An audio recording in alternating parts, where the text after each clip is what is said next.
세계전쟁으로 비화되고 있는 우크라이나 전쟁. 전란의 한가운데 러시아의 만행에 보다 못한 러시아 과학자들이 대규모 반대 성명을 내며 푸틴을 비난했는데요. 이에 푸틴이 과학자들에 대한 탄압에 나서자 러시아 과학자들이 망명길에 올랐다고 합니다. 자유로운 연구 환경이 보장되고 민주주의 국가인 한국으로 가겠다는 러시아 과학자들의 망명이 잇따르자 북한 정부는 공포에 휩싸였다고 하는데요. 러시아 과학자들 망명 소식에 왜 북한이 동요한 것일까요? 지금부터 관련된 내용을 자세하게 설명해 드리겠습니다. 앵커의 진행으로 차분하게 이어가는 방송. 러시아 앵커는 현재 우크라이나 전쟁에 관한 리포트를 읽고 있었는데요. 갑작스럽게 난입한 한 인물의 등장으로 조용한 방송은 엄청난 파국을 맞이하게 되었죠. 러시아 국영 채널 1 TV 뉴스 방송에 등장한 그녀는 우크라이나 전쟁을 막아야 한다고 주장. 러시아가 지금 푸틴에게 속고 있다고 주장하며 러시아 국민들은 지금 당장 우크라이나 전쟁을 막기 위해 연대해야 한다고 주장했죠. 즉시 출동한 경찰 인력이 그녀를 구금했습니다. 뉴스는 물론이고 러시아에 큰 파장을 가져온 그녀의 이름은 마리아 오브샤니쿠바. 러시아는 침략 국가이며 이를 인정해야 한다는 주장을 펼치고 있죠. 그녀는 채널1에서 근무하는 편집 담당 직원으로 그동안 지속된 푸틴의 정치선 전물을 만든 것에 책임을 느낀다고 고백. 국민들은 지금이라도 푸틴에게서 탈출해야 한다고 소리 높였습니다. 하지만 이러한 목소리도 러시아에선 통하지 않는데요. 돌발 사고가 나온 방영부는 그 즉시 삭제되었으며 러시아는 관련자에 대해 엄중한 조치를 취했습니다. 많은 방송 관계자들이 푸틴에 의해 끌려가거나 자리를 잃어야 했죠. 푸틴은 국민들을 대상으로 초강력 정보 통제를 진행 중입니다. 러시아가 현재 승리를 이어가고 있으며 우크라이나는 조만간 조국의 품으로 들어온다는 선전을 펼치면서 서방 국가의 프로파간다에 속으면 안 된다는 메시지를 지속적으로 전파하고 있습니다. 하지만 이미 SNS나 유럽과 미국 방송을 통해 현실을 안 러시아인들은 푸틴의 행동은 선을 넘은 것이라고 비난, 이를 위해 전쟁을 멈추고 푸틴을 거부해야 한다는 여론을 만들고 있습니다. 이에 러시아 지식인 계층이라고 할 수 있는 과학자들도 동참했죠. 러시아 과학자들은 우크라이나 전쟁이 일어난 이후 힘을 모아 국제 안보와 전 세계를 위기로 몰고 간 푸틴의 행동을 비난하고 이에 동참하지 않겠다는 선언을 했습니다. 2,500명이 넘는 러시아 주요 과학자들이 이에 서명하고 우크라이나를 존중하는 러시아 과학자들은 러시아의 행동을 강력히 비난. 우리의 형제 자매, 부모님이 살고 있는 우크라이나를 러시아가 침공한 것은 문화적, 기술적 퇴보를 의미하는 것이라고 러시아 정부와 선을 그었습니다. 러시아의 국가 경쟁력에 있어 중요한 역할을 담당하던 과학자들의 집단 성명에 푸틴은 눈 하나 깜짝하지 않았는데요. 집단 성명을 낸 과학자들에 대해 분노하며 이들을 잡아들이라는 명령을 내렸죠. 결국 푸틴의 강경한 태도에 질린 이들 과학자는 망명을 해야 했습니다. 그러지 않아도 푸틴이 집권하던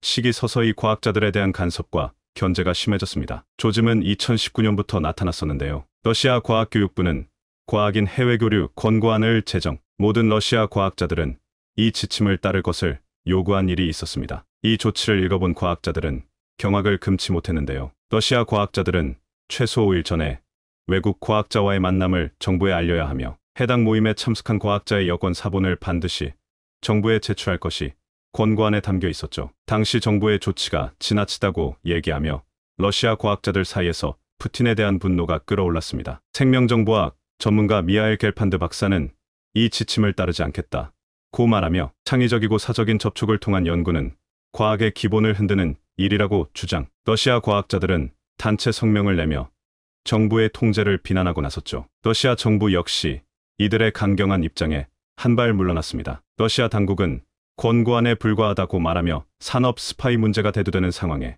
어쩔 수 없이 조치를 강화한 것이라는 변명을 내놓았죠. 그런데 과학자들의 전쟁 반대 성명으로 푸틴 정부는 노골적으로 바뀌었는데요. 러시아 과학자들을 통제하겠다는 푸틴의 생각을 드러낸 것입니다. 참지 못한 이들 러시아 과학자들은 대탈출을 감행하게 되었죠. 바로 북한이 그 주인공이었습니다. 러시아 과학자들의 탈출 소식에 경악하지 않을 수 없었다고 하죠. 그런데 어째서 러시아 과학자들의 러시아 탈출 소식에 북한이 당황한 것일까요? 그 이유는 바로 북한의 과학기술 대부분을 러시아가 제공했기 때문입니다. 기초과학이 부실한 북한은 베끼다시피 러시아 기술을 흡수했는데요. 가장 대표적인 부분이 현재 북한이 자랑스럽게 선전하는 미사일 기술입니다. 사실 경제는 물론이고 국가 경쟁력에서 최하위 수준에 머무는 북한이 핵무기를 비롯해 첨단 미사일 개발에 앞서갈 수 있는 것은 불가능에 가깝습니다. 그런데 그걸 꾸준히 지속해낸 국가가 바로 북한이었죠. 그 뒤에 러시아 과학자가 있을 것이라는 의심은 많았지만 직접적으로 증거가 드러나지 않았던 것이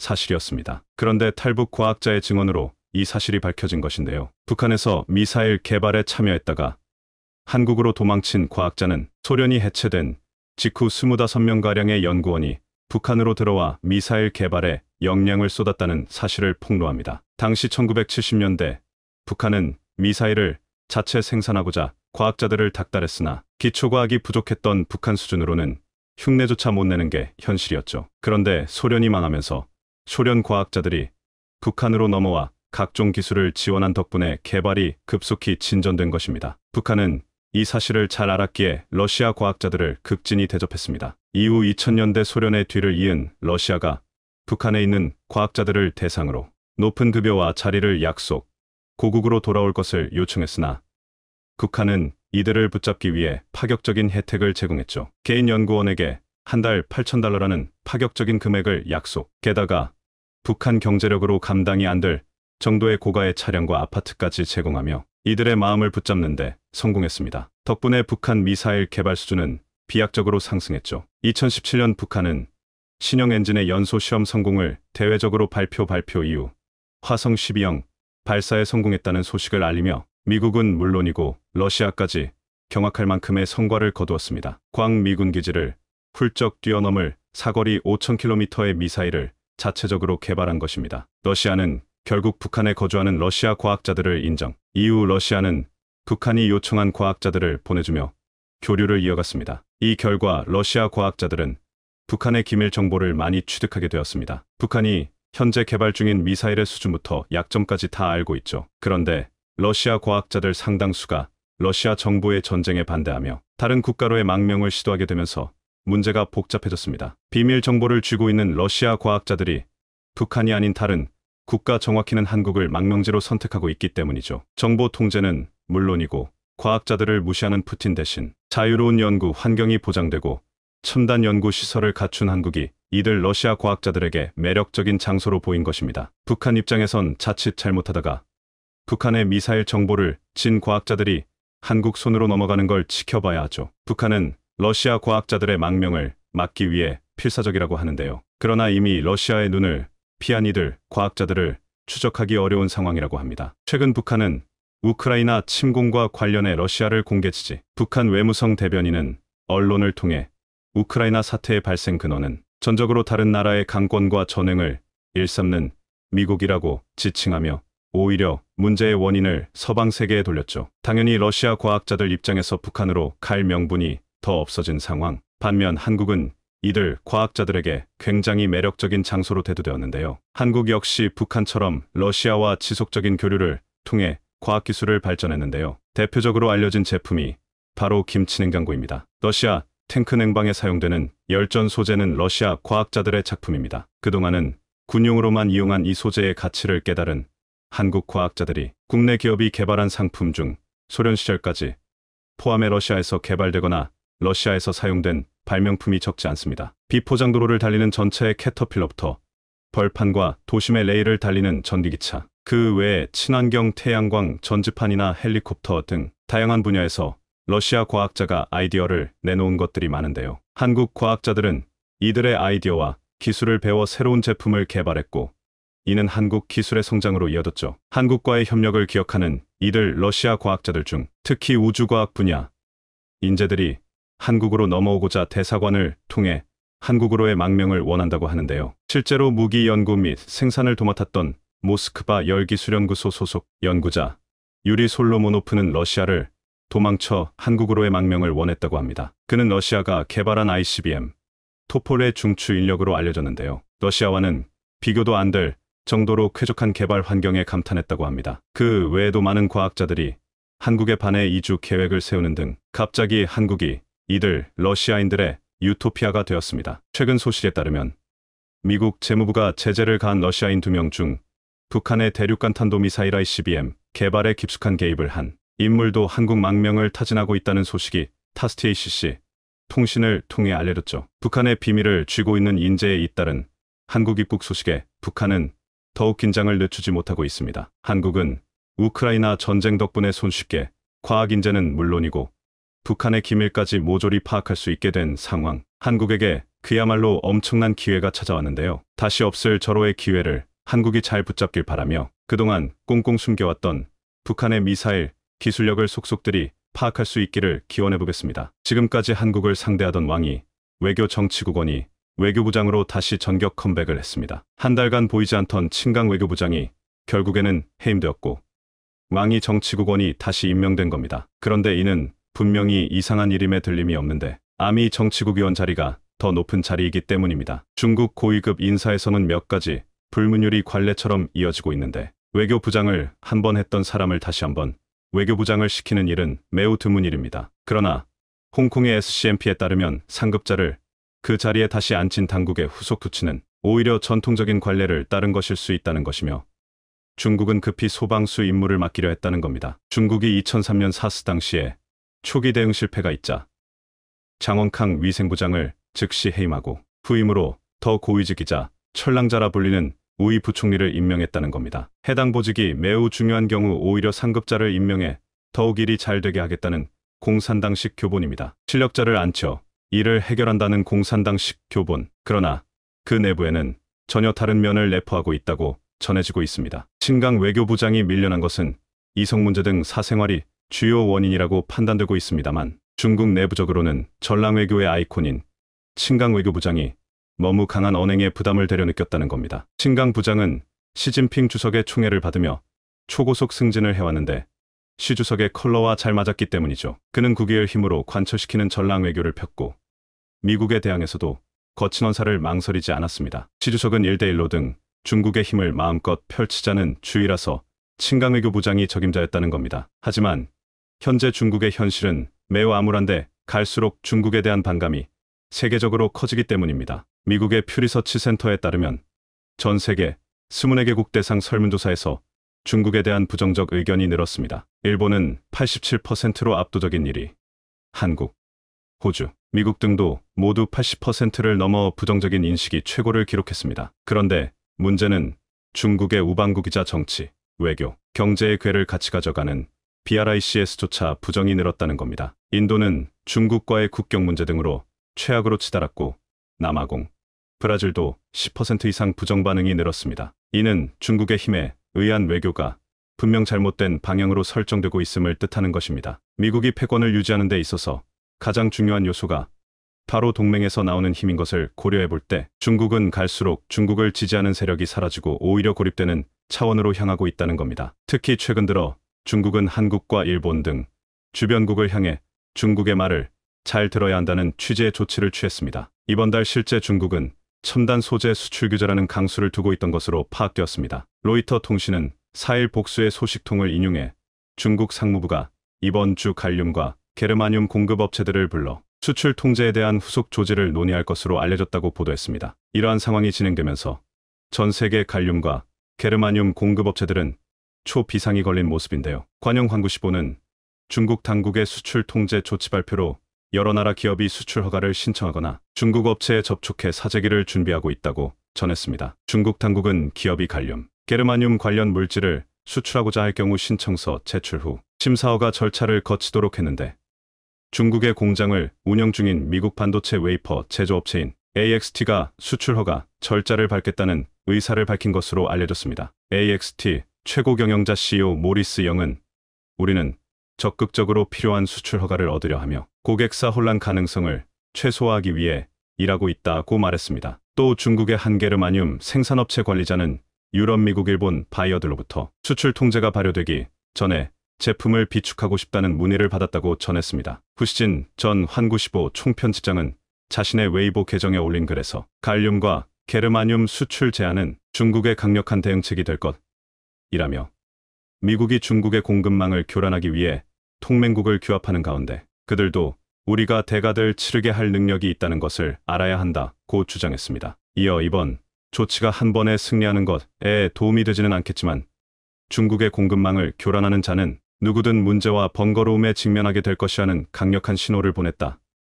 여 경고했습니다. 중국은 어떤 국가도 적극적으로 도발하지 않을 것이지만 누구도 대가를 치르지 않고 중국의 국가 안보를 침해하는 것은 불가능하다. 중국이 갈륨, 게르마늄 카드를 내보이면서 한국에 이러한 멘트를 하는 것은 의미심장한 상황인데, 중국이 항상 경제제자 외교의 압박을 동시에 하는 만큼 한국 산업계도 촉각을 곤두세우고 있습니다. 중국은 수출 허가제를 채택한 만큼 전면적으로 수출을 통제할 가능성보다는 중국 입장에서 우호적인 국가에는 수출을 하고 갈등 관계인 국가에는 수출을 제한할 가능성이 던쳐집니다. 특히 일부 희귀금속의 수출 통제에 나섬에 따라 전략 원자재의 중국 의존도가 큰 한국 산업계에도 주의보가 내려진 상황인데, 아니나 다를까 중국은 다시 한번 해관 총서인 세관을 통해 통제할 걸로 밝혔습니다. 지난 요소수 부족 사태 때에도 중국은 해관을 이용해 한국의 요소 공급을 틀어막는 방법을 택했는데, 이번 갈륨 역시 그러한 방식을 동원해서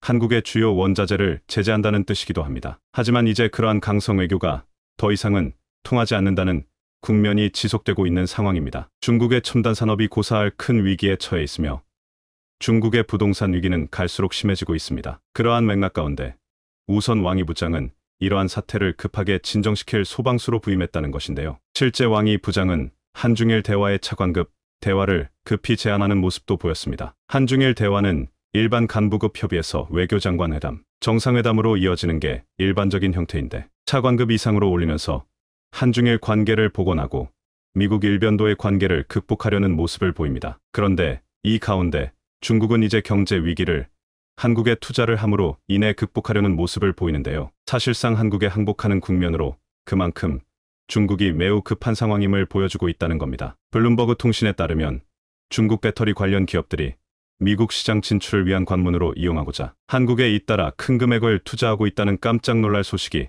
미국 정부조차 놀라게 하고 있습니다. 블룸버그에 따르면 지난 4개월 동안 중국 기업들과 한국의 파트너들은 한국 내 5개의 배터리 공장 신설에 5조 1천억 원 규모의 투자 계획을 발표했으며, 새만금개발청 관계자들은 최소한 한 곳의 지방자치단체가 더 많은 프로젝트를 논의하고 있다고 말했습니다. 한국 기업들은 한국에서 제작돼 미국산 전기차에 장착된 배터리가 미국 인플레이션 감축법 IRA에 따른 세제 혜택을 받고자 한미 자유무역협정 FTA를 활용하는 방만을 모색하고 있다는 겁니다. 즉, 중국 입장에서는 현재 이렇게 해서라도 미국의 배터리를 팔아야 하는 입장으로 한국에 천문학적인 돈을 투자하는 모양새가 나올 수밖에 없다는 이야기이기도 한데요. 중국 업체인 닝보 론베이 뉴에너지 테크놀로지는 지난주 한국에서 공장 설립을 승인받았다고 발표했고, 이 공장에서는 연간 배터리용 3원계 전구체 약 8만 를 생산하게 될 예정입니다. 이 회사 측은 한국에서 생산된 제품은 IRA 법상 핵심 광물과 관련한 요구사항을 충족하고 유럽과 미국 시장 수출 시 관세 혜택을 누릴 수 있다고 말했습니다. 또 SK온은 지난 3월 중국 기업과 전구체 공장 건설을 위한 합작법인 설립을 발표했고, 중국의 저장 화유 코발트는 올해 초 LG화학 자회사 포스코 퓨처엠과 합작 투자에 합의했습니다. 이 밖에 포스코홀딩스는 지난 6월 글로벌 전구체 선두기업인 중국 CNGR 중의와 니켈 재련소 건설 계약을 체결했다고 발표했습니다. 중국 기업들은 배터리 및 배터리 재료 공급망을 지배하며 전구체 등을 대량 생산하고 있는데요. 이들은 한국의 전기차 셀 제조업체인 LG에너지솔루션과 삼성 SDI, SK온에 공급되고 있으며, 이들 한국 회사는 다시 GM과 테슬라, 폭스바겐 같은 전기차 제조업체에 제공한다고 블룸버그는 전했습니다. 바이든 행정부는 이들 공급망에서 중국 의존을 줄이길 원하나 그들의 깊은 관계는 이를 어렵게 만들 것이고, 자동차 제조업체들은 오히려 미국 정부를 상대로 일부 중국산 부품이 포함될 수 있도록 로비하고 있습니다. 한국과 중국 기업들의 제휴 움직임에는 우려와 함께 긍정적인 기대가 함께하고 있습니다. 블룸버그는 미국이 언제든 IRA 세금 혜택에서 이들 합작 투자를 제외할 수 있어 한국 기업들로서는 중국 기업과의 제휴가 위험할 수 있다고 말했습니다. 그러나 많은 전문가들은 한중 협력을 금지하면 이국은 결코 전기차를 만들 수 없을 것이라고 지적했는데, 배터리의 복잡한 공급 구조 때문에 미국도 어쩔 수 없이 허가한다는 의견이 나온 겁니다. 모양새가 미국 회사들이 바로 이들 그런 미국 맥락을 정부에 의미하고 로비하고 있습니다. 있는 현장에서는 중국의 배터리 원료 가공 등의 일부 공급 없이는 한국도 어려운 점이 많다고 지적합니다. 다만 중국은 현재 절체절명의 위기 가운데 한국에 막대한 돈을 쏟아붓는 처지가 되었다는 게 중론입니다. 원래는 단독으로 미국과 거래, 입점하는 게 당연하던 것이 이제 한국을 통해 우에르트라도 유지를 바라는 상황입니다. 대부분은 혼자 이득을 독식하는 중국이 어쩔 수 없이 한국에 돈을 쏟아붓는 형국이라는 뜻입니다. 일각에서는 중국이 한국에 수십조, 수백조 원의 금액을 투자할 수 있는 분위기가 나올 수 있다면서 미국도 상당 기간 눈을 감아줄 수밖에 없기 때문에 오히려 한국이 크게 이득을 볼 수 있다는 전망입니다. 이렇게 시간을 벌면서 추후에는 중국이 자연스럽게 퇴출되는 상황도 나올 수 있다는 이야기입니다. 이와 같이 중국은 이제 국제사회에서 갈수록 신뢰를 잃고 한국을 통해 간신히 배터리 사업을 유지하려 하고 있습니다. 이재용 삼성 회장이 한국의 대통령이 됐다 라는 놀라운 외신 기사들이 쏟아져 나오기 시작했습니다. 최근 바이든 미국 대통령의 뒤통수에 분노한 한국인들을 대신에 시원한 복수를 해주고 있기 때문인데요. 사실상 한국 정부가 해야 할 일을 이재용 회장이 완벽하게 수행해내고 있는 것입니다. 자, 그런데 이제는 이재용 회장이 지칠에 대적할 K7, 한국을 중심으로 한 7개국 K7을 만들어 더 이상 미국이 감히 갑질을 하지 못하도록 만들어 환호를 받고 있는데요. 세계에서 가장 발달한 산업국들의 모임을 따로 만들어야 한다는 의견은 1973년 5일 위기가 터진 전후부터 본격적으로 나왔습니다. 1973년 3월 25일 미국의 재무장관 조지 슐츠가 서독 재무장관 헬무트 슈미츠, 프랑스의 발레리 지스카르스탱 당시 재무장관, 영국의 안토니 바버의 제안을 받아 각국의 재무장관들이 모여 회의를 열기로 협의하였고, 이 아이디어가 당시 미국 대통령 리처드 닉슨의 귀에 들어가면서 이 회의는 백악관의 도서관에서 열리게 됩니다. 이렇게 모인 4개국의 국가들은 도서관 그룹이라고 불렸습니다. 1973년 중반에는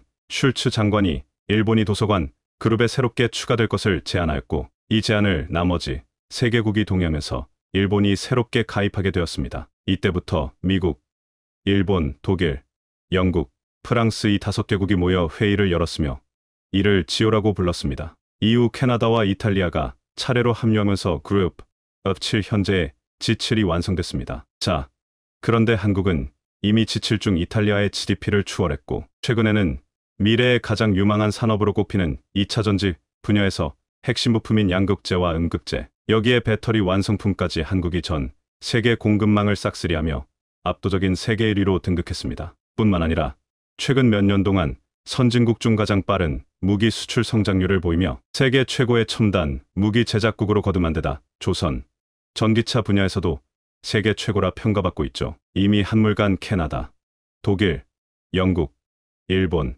이탈리아 등에 비해 한국이 압도적으로 강력한 국가가 되었음에도 바이든은 끝내 한국을 G7에 받아주지 않겠다는 충격적인 발표를 최근 했습니다. 일각에서는 미국이 G7을 사실상 미국의 꼭두각시로 만들었고 G7을 이용해 미국에 대적하는 국가들을 공격하고 있다고 말하고 있습니다. 네, 그렇습니다. 세계에서 가장 강력한 7개국이 모여 더 평화롭고 더 발전하는 세계 경제를 만들자는 취지는 이미 쓰레기통에 버린 지 오래고 미국이 원하는 것을 얻기 위한 도구로 전락해버렸습니다. 현재 바이든에게 최대의 적은 중국과 러시아죠. 이에 바이든은 G7을 이용해 중국과 러시아를 전방위적으로 압박하기 시작했습니다. G7 정상들은 바이든의 뜻을 받들어 미국이 원하는 내용을 그대로 성명서로 채택한 것인데요. 중국이 G7에 맞서 C7을 만들었다는 충격적인 소식이 전해졌습니다. 중국과 러시아, 카자흐스탄, 키르기스스탄, 타지키스탄, 투르크메니스탄, 우즈베키스탄 이렇게 총 7개국이 C7을 만들어 G7에 맞서 싸우겠다는 충격적인 소식인데요. 1대1로의 차원과는 완전히 다른 수준의 강력한 동맹입니다. 미국이 G7국들과 함께 중국의 반도체용 장비 수출을 금지한 것과 마찬가지로 중국은 C7을 앞세워 7개국이 미국의 희토류 전면 수출 금지, 미국과 완전 단교 등 지금까지와는 차원이 다른 강력한 카드를 꺼내들 전망입니다. 실제로 최근 중국 중앙아시아 정상회의가 끝난 뒤 시진핑 국가주석과 중앙아시아 5개국 정상이 함께 석류나무 6그루를 심었습니다. 그러면서 이 6개의 나무에 대해 중국과 중앙아시아의 천년 우호 교류의 증거이자 중국과 중앙아시아의 긴밀한 단결과 협력을 상징하고 양측 관계의 밝은 미래에 대한 기대를 담은 것이라 선포하며 G7에 대적하는 C7의 출현을 알렸습니다. 자, 그런데 시진핑의 C7은 아무것도 아니었습니다. 이재용 삼성 회장이 만든 K7, 한국을 중심으로 한 미래 최강 국가 7개국이 모이자 전 세계가 발칵 뒤집혔습니다. 이 K7 때문에 이제는 미국조차 한국을 감히 함부로 대하지 못하게 됐는데요. K7의 위력은 무엇을 상상했든 그 이상입니다. 한국에서는 이재용 삼성 회장을 중심으로 현대차그룹, 한화그룹, SK그룹, LG그룹 등이 포함됐습니다. 이렇게 결성된 한국과 가장 먼저 손을 잡은 국가는 바로 세계에서 가장 똑똑한 민족이라 불리는 유대인의 나라 이스라엘. 여기에 동남아에서 가장 빠르게 성장 중인 베트남, 최근 중국 인구수를 추월하며 세계 인구대국 1위로 등극한 인도, 미국산 무기 대신 한국산 무기로 자국 군대를 도배시킨 폴란드, 미국이 아닌 한국의 리튬과 같은 미래 핵심 광물을 몰아 주기로 결정한 호주, 마지막으로 이재용 회장을 만날 때마다 오 나의 베스트 프렌드 라고 부르며 한국 건설 기업들의 수백조 원의 수주를 몰아주는 빈살만 왕세자의 나라 사우디까지, 이렇게 강력한 7개국이 한국의 이재용 회장을 중심으로 K7을 만들려 하고 있습니다. 이 7개 국가들은 연관성이 없어 보이지만 너무나 명확한 공통점이 있습니다. 네, 바로 미국과 우방국 관계이지만 미국의 갑질에 골머리를 썩고 있죠. 사우디도 해마다 미국에서 천문학적인 무기를 사들이며 좋은 관계를 유지하고 있지만 바이든은 사우디에 중국과 관계를 완전히 끊어버려라, 그렇지 않으면 배신자로 간주한다, 미국 경제를 위해 석유값을 낮춰라 등의 말도 안 되는 요구를 받고 있어 골머리를 썩고 있습니다. 한국도 바이든의 수도업이 뒤통수를 맞아 심각한 손실을 입고 있습니다. 현대차그룹이 100억 달러 이상을 미국에 투자한다는 사실을 발표할 수 있어 너무나 기쁩니다. 다시 한번 미국을 선택해 주신 정의선 회장에게 감사의 뜻을 전합니다. 미국은 현대차를 실망시키지 않을 것입니다 라고 한국에서 발표한 뒤 미국에 돌아가자마자 현대차를 쏙 빼놓고 미국 전기차에만 보조금을 주어 현대차의 미국 판매량이 급감하게 만든 것을 시작으로 한국의 대표 반도체 기업인 삼성과 SK가 미국의 수백조 원에 달하는 투자를 발표한 직후에 바이든 행정부는 반도체 보조금을 받고 싶으면 공장 직원과 공장 건설 노동자 등을 위한 보육 지원 방안을 제출하라. 그리고 초과 수익은 미국 정부에 공유할 것을 약속하고 수율 등 기밀 정보도 모두 내놓아라. 그렇지 않으면 보조금을 안 줄 수 있다 라는 더 황당한 발표를 했습니다. 어이가 없죠. 이에 이재용 회장을 중심으로 정의선 현대차 회장, 그리고 한화, LG 등이 한국의 대표로 하여 이스라엘, 사우디, 베트남, 인도, 폴란드, 호주 등의 대표 기업들과 세계에서 가장 강력한 글로벌 네트워크를 구축했고, 이를 사람들은 K7이라 부르기 시작했습니다. 한국을 중심으로 세계에서 가장 강력한 공급망을 구축한 것인데요. 세계에서 가장 돈이 많은 사우디와 반도체 첨단 장비를 세계에서 가장 잘 만들 뿐만 아니라 미래 산업을 좌지우지하는 거대 벤처기업 수천 개를 보유한 데다 미국 정재계 인사들을 모두 장악한 이스라엘, 최근 중국의 인구마저 따라잡으며 인구대국 1위로 등극했을 뿐 아니라 한국보다 치열한 교육열로 매년 수백만 명에 달하는 IT 천재들을 배출하며 세계 최강국이 되어가고 있는 인도, 회토류와 리튬 등 미래 산업에 필요한 핵심 광물들이 너무나도 풍부한 호주 등 7개국 대표 기업들이 한국의 K7에 합류하자 놀라운 일이 벌어지기 시작했습니다. 더 이상 바이든이 이 K7 국가들의 뒤통수를 칠 수 없는 것은 물론 일각에서는 조만간 K7이 G7보다 더 강력한 영향력을 행사할 수 있다고 주장했습니다. 한국을 막대하던 중국도 초비상이 걸렸습니다. G7 정상회의가 끝난 직후인 오늘 중국에서 네이버 포털 사이트 접속이 차단됐습니다. 중국에서 한국 업체의 사이트가 모두 막힌 건 사드 보복 조치가 이어지던 2019년 이후 4년여 만입니다. 중국은 따로 이유를 밝히지 않았는데 중국이 본격적인 보복 조치에 나서는 게 아니냐는 분석도 나옵니다. 중국에서는 현재 인터넷에서 네이버를 검색해도 열리지 않습니다. 흰색 창에 바로가기라고 뜨지만 연결되지 않습니다. 중국에선 오전부터 국내 최대 포털 사이트 네이버의 접속이 차단됐습니다. 그동안 개인 의견을 적을 수 있는 네이버 카페와 블로그 서비스는 차단돼 있었지만 단순 뉴스 검색까지 막은 건 이번이 처음입니다. 장영 중국 한인회 부회장은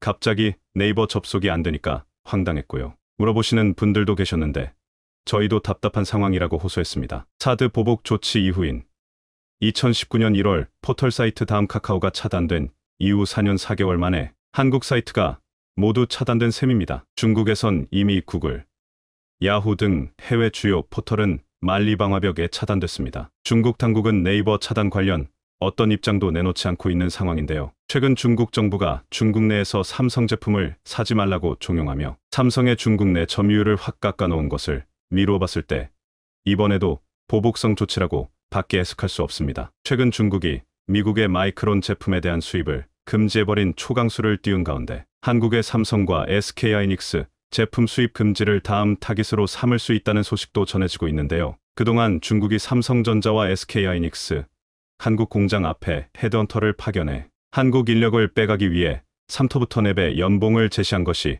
발각됐습니다. 이렇게 빼내간 기술을 활용해 한국 메모리 반도체 기업들의 보복을 가해 쫓아내고 중국의 메모리 기업들이 대량 생산해 모두 중국산으로 대체한다는 충격적인 계획이 시연되고 있습니다. 그런데 이렇게 한국에 매번 충격적인 조치를 가하던 중국도 한국을 중심으로 한 K칩 앞에서 얼마나 더 버틸 수 있을지 한번 지켜봐야겠습니다. 독점, 과점, 이러한 용어는 정부의 입장에서는 상당히 거북스러운 단어지만 기업의 입장에서는 가장 달콤한 단어입니다. 시장 전체를 독점함으로써 이윤극 대화를 시연할 수 있으니까요. 그런 점에서 볼 때 인구수 약 7억 명에 가까운 동남아는 일본 자동차 기업들에게는 꿀단지였습니다. 인도네시아, 태국, 말레이시아, 필리핀, 베트남, 싱가포르 등 아세안 주요 6개국에서 일본차 시장 점유율은 74.3%에 이르고 특히 세계 4위의 인구를 보유한 인도네시아에서는 점유율이 무려 90%를 넘죠. 때중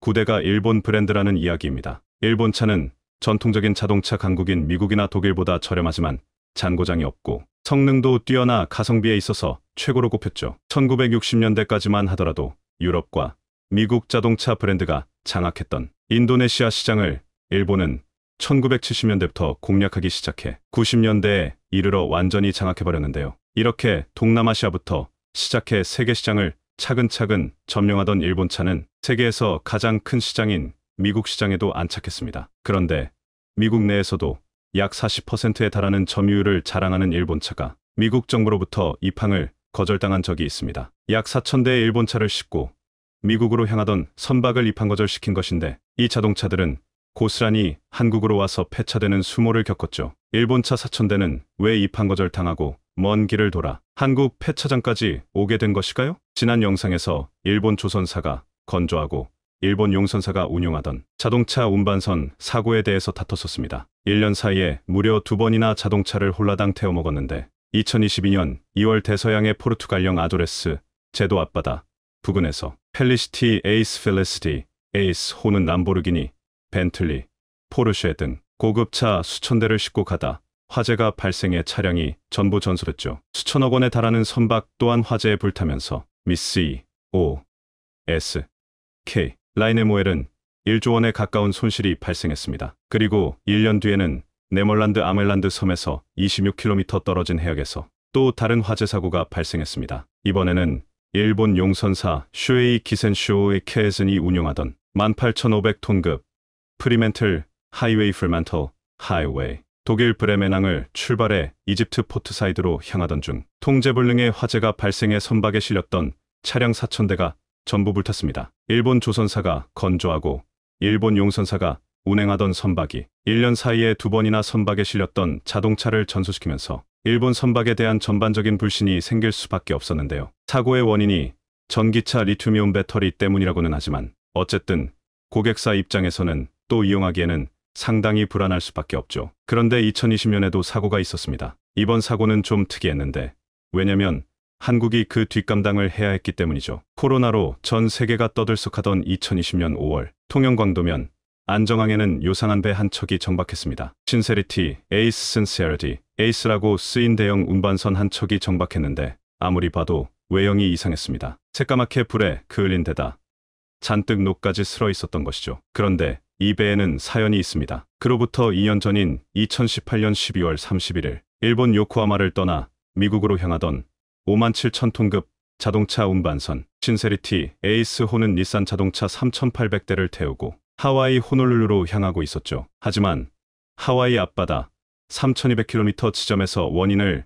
알 수 없는 화재가 발생했는데 이 사고로 선원 5명이 숨지거나 실종됐고 화물선에 실린 일본차 약 4,000대가 전부 불타버렸습니다. 그런데 이 선박이 좀 특이합니다. 신세리티 에이스호는 굴지의 일본 1위 조선사 이마바리 조선이마바리 쉽빌딩이 2009년에 건조해 일본 용선사 슈에이 기센슈의 케에슨이 운용하던 선박인데 국적이 파나마였으니까요. 왜 일본에서 건조하고 일본 기업이 운용까지 하는데 국적은 파나마가 된 것일까요? 이는 편의치적비의 이줄수이라는 제도 때문에 그렇습니다. 인간이라면 누구나 국적이 있듯 바다를 항해하는 선박이나 하늘을 나는 비행기도 국적이 있습니다. 그런데 이렇게 생각해 볼 수 있을 겁니다. 대한민국 국민이라면 대한민국 헌법 및 법을 따라야 할 의무가 있고 그 법을 따르지 않으면 처벌을 받습니다. 또한 대한민국 법령에 따라 성실하게 세금도 납부해야 하죠. 하지만 가령 절도라는 범죄가 대한민국에서는 처벌되지만 절도를 정상적인 행위로 규정하고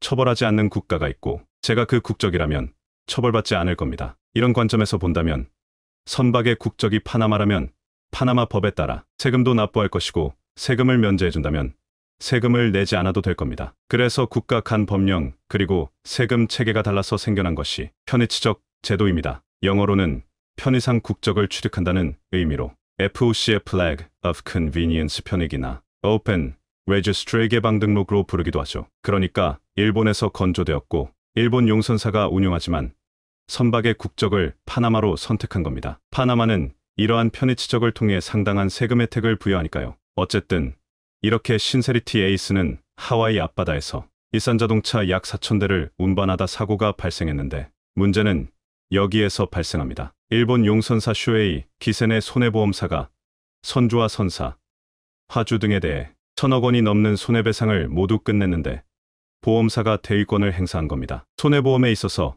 대위다에웨이란 이런 겁니다. 슈에이 기센은 사고가 발생할 위험에 대비해 보험회사에 선박에 대한 손해보험과 자동차 4,000대에 대한 손해보험도 가입했을 겁니다. 실제로 사고가 발생했고 손해보험사는 선주, 선사, 화주의 손해배상을 전부 끝냈죠. 그렇다면 이 선박은 여전히 슈에이 기센의 선박일까요? 아닙니다. 보험사가 손해배상을 전부 끝냈기 때문에 이제 이 선박은 보험자 대위에 의해 보험회사의 소유가 되고 보험회사는 이 선박을 마음대로 처분할 권리를 갖게 되죠. 어쨌든 보험회사는 고철로 팔아도 꽤 큰 돈을 받을 수 있는 57,000톤급 선박을 침몰하도록 내버려 두지 않았고 이를 중고선박 시장에 매물로 내놨죠. 그런데 중고시장에 매물로 나온 이 선박을 우리나라 한 선사가 약 35억 원을 내고 인수한 겁니다. 이제 이 선박은 파나마 국적이 아니라 대한민국 국적을 갖게 됐고 우리나라로 들어와도 아무 문제가 없었는데요. 다만 엔진 등이 전부 불타 자력 운행이 불가능해 예인선이 끌어왔는데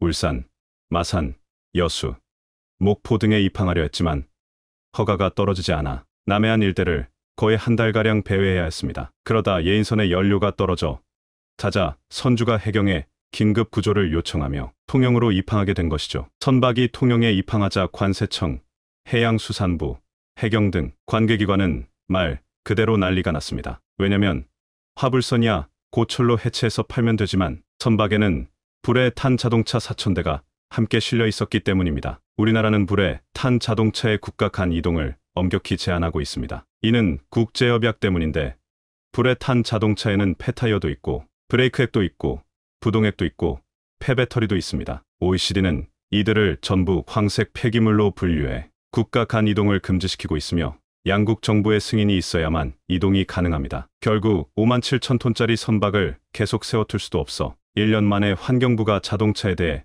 정식 수입 허가를 내줬죠. 이렇게 닛산자동차 4,000대는 약 2달에 걸쳐 폐차 전문 업체로 옮겨져 전량 폐기됐습니다. 잿더미로 변해버린 자동차들 사이로 약 900여 대의 멀쩡한 자동차도 있었지만 전량 폐차 처분됐죠. 일본 입장에서 보자면 자국 선사가 운반하던 일본차 4,000대가 미국으로 가지도 못하고 한국에서 폐기 처리된 것이 꽤 기분 좋은 일은 아니었을 겁니다. 이는 미국의 입장에서도 꽤 다행스러운 결말이었습니다. 만약 하와이 앞바다에서 선박이 침몰해버렸다면 황색 폐기물뿐 아니라 선박에서 흘러나온 기름으로 하와이 앞바다는 초토화됐을지도 모르는 일입니다. 관광산업이 핵심인 하와이 입장에서는 이보다 최악은 없죠. 그래서 일본이 친사고를 한국이 수습한 꼴이 되고 말았죠. 한국에 와서 폐차시킨 닛산자동차 운반선 신세리티 에이스, 고급차 수천 대를 태워먹은 펠리시티 에이스, 펠리시티 에이스, 그리고 프리멘틀 하이웨이 프리멘틀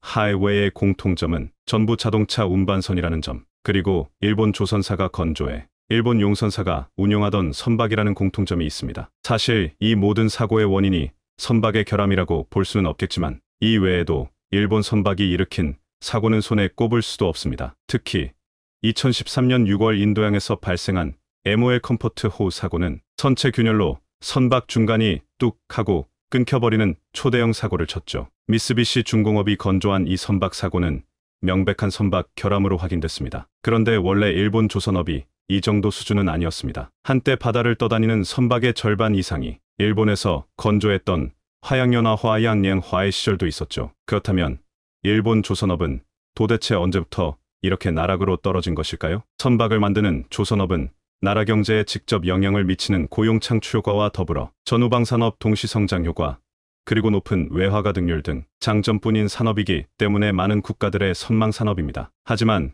고도의 기술력을 필요로 하기 때문에 아무나 뛰어들 수 없는 산업이기도 하죠. 제2차 세계대전까지 전 세계 조선업의 중심은 전통적인 해상강국 영국이었습니다. 그러다 제2차 세계대전 후 미국으로 건너갔던 조선업이 1970년대 전후로 일본으로 무게추가 옮겨갔죠. 지금이야 한국이 압도적으로 시장을 장악하고 있지만 한국 바로 직전에 조선업을 리드했던 국가는 일본입니다. 그런데 일본의 실패는 한국에 시사하는 바가 상당합니다. 크게 보면 해운업은 자동차 산업과 비슷합니다. 신차를 판매하는 시장이 있고 중고차를 판매하는 시장이 있고 더 이상 운행이 불가능한 차를 폐기하는 시장이 있듯 조선업에도 이 세 개의 시장이 존재합니다. 신조선, 중고선, 해체선입니다. 해체선은 위 한국으로 입항한 신세리티, 에이스와 같이 항해가 불가능한 선박을 사서 이를 해체, 고철을 팔 목적이 큽니다. 선박에는 워낙에 많은 철강이 필요하기 때문에 그 고철값만 하더라도 상당하죠. 어쨌든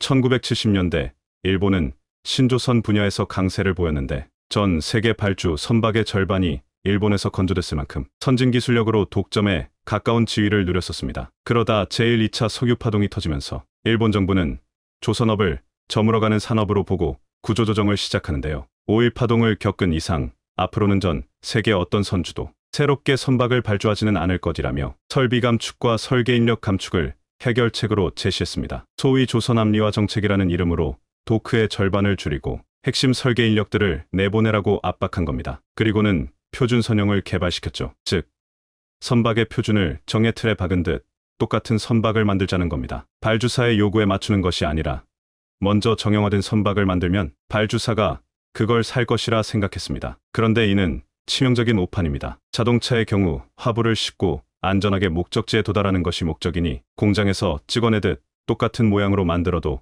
큰 관계는 없을 겁니다. 하지만 선박은 화부를 실어 나르기 위함인데 이 화물의 종류는 그 수를 헤아릴 수도 없습니다. 어떤 국가에서는 석유를 운반할 것이고 어느 국가에서는 석탄을 운반할 것이고 어느 국가에서는 농산물을 또 어느 국가에서는 영하 163도 이하에서 운반해야 하는 천연가스를 운반해야 할 겁니다. 컨테이너를 운반하는 경우도 있을 것입니다. 그러니까 선박은 그 모양이 동일할 수도 동일해서도 안 됩니다. 이게 결정적인 패착이었죠. 예측과는 달리 일본의 구조조정이 시작되자마자 전 세계에서 발주가 쏟아지기 시작했는데 일본에 발주하려던 선주들은 실망감이 이만저만이 아니었습니다. 자신들의 요구사항은 커녕 이미 만들어둔 선박만 들이미니 사고 싶어도 살 수가 없었던 겁니다. 이에 1980년대부터 서서히 한국을 찾기 시작하면서 현재에 다다랐습니다. 일본은 잃어버린 영광을 되찾고자 1위부터 5위까지 기업들이 중구난방으로 인수합병하는 등 돌파구를 찾고 있지만